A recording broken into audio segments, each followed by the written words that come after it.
ഇന്ത്യയിൽ ബീഫ് കഴിക്കുന്നതുമായി ബന്ധപ്പെട്ട നിരവധി പ്രശ്നങ്ങൾ ഉടലെടുത്തിട്ടുണ്ട്. പശുവിനെ ഗോമാതാവായി അംഗീകരിച്ച രാജ്യം കൂടിയാണ് നമ്മുടെ ഇന്ത്യ. എന്നാൽ ജർമ്മനിയിൽ ബീഫ് കഴിക്കരുത് എന്ന് ഇന്ത്യക്കാർ ആവശ്യപ്പെട്ടാലോ, അതും മലയാളികളോട്. ബീഫ് വിളമ്പുന്നത് തടയാൻ ഇത് നിങ്ങളുടെ രാജ്യമല്ല എന്ന് പറഞ്ഞാണ് മലയാളികളുടെ പരിപാടിയിൽ ബീഫ് വിളമ്പുന്നത് തടയാനെത്തിയ ഉത്തരേന്ത്യക്കാരെ പോലീസ് ഓടിച്ചുവിട്ടത്. ആ വാർത്തയിലേക്ക്.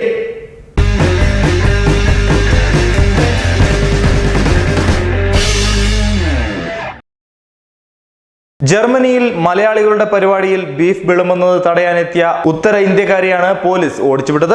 ബീഫ് കഴിക്കുന്നത് ഹിന്ദു സംസ്കാരത്തിന് എതിരാണെന്ന് വാദിച്ച് ജർമ്മനിയിലെ കേരള സമാജം സംഘടിപ്പിച്ച ഭക്ഷ്യമേളയിൽ ബീഫ് വിളമ്പുന്നത് തടയാൻ ശ്രമിക്കുകയായിരുന്നു ഇവർ.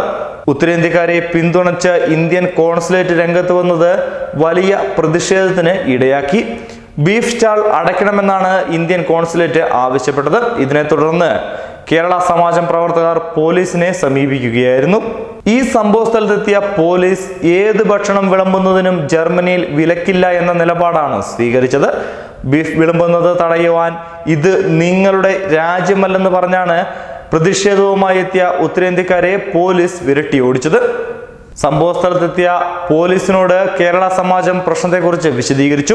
ഏത് ഭക്ഷണം വിളമ്പുന്നതിനും ജർമ്മനിയിൽ യാതൊരു വിലക്കുമില്ലെന്ന നിലപാടാണ് ഇതോടെ പോലീസ് സ്വീകരിച്ചത്. ബീഫ് വിളമ്പുന്നത് തടയാൻ ഇത് നിങ്ങളുടെ രാജ്യമല്ലെന്നും പോലീസ് പറയുകയുണ്ടായി. അതാണ് ഉത്തരേന്ത്യക്കാരെ ഏറെ ചൊടിപ്പിച്ചതും. ബീഫ് വിളമ്പുന്നത് ആരെങ്കിലും വ്രണപ്പെടുത്തിയിട്ടുണ്ടെങ്കിൽ തന്നെയും മറ്റുള്ളവർ കഴിക്കുന്നത് തടയാൻ ആർക്കും അധികാരമില്ലെന്നും പോലീസ് പറഞ്ഞു. ഇതോടെ തടയാനെത്തിയ ഉത്തരേന്ത്യക്കാർക്ക് ചമ്മി മടങ്ങേണ്ടി വന്നു. നേരത്തെ തീരുമാനിച്ചതുപോലെ ബീഫും ബ്രെഡും ഭക്ഷ്യമേളയിൽ വിളമ്പുകയും ചെയ്തു.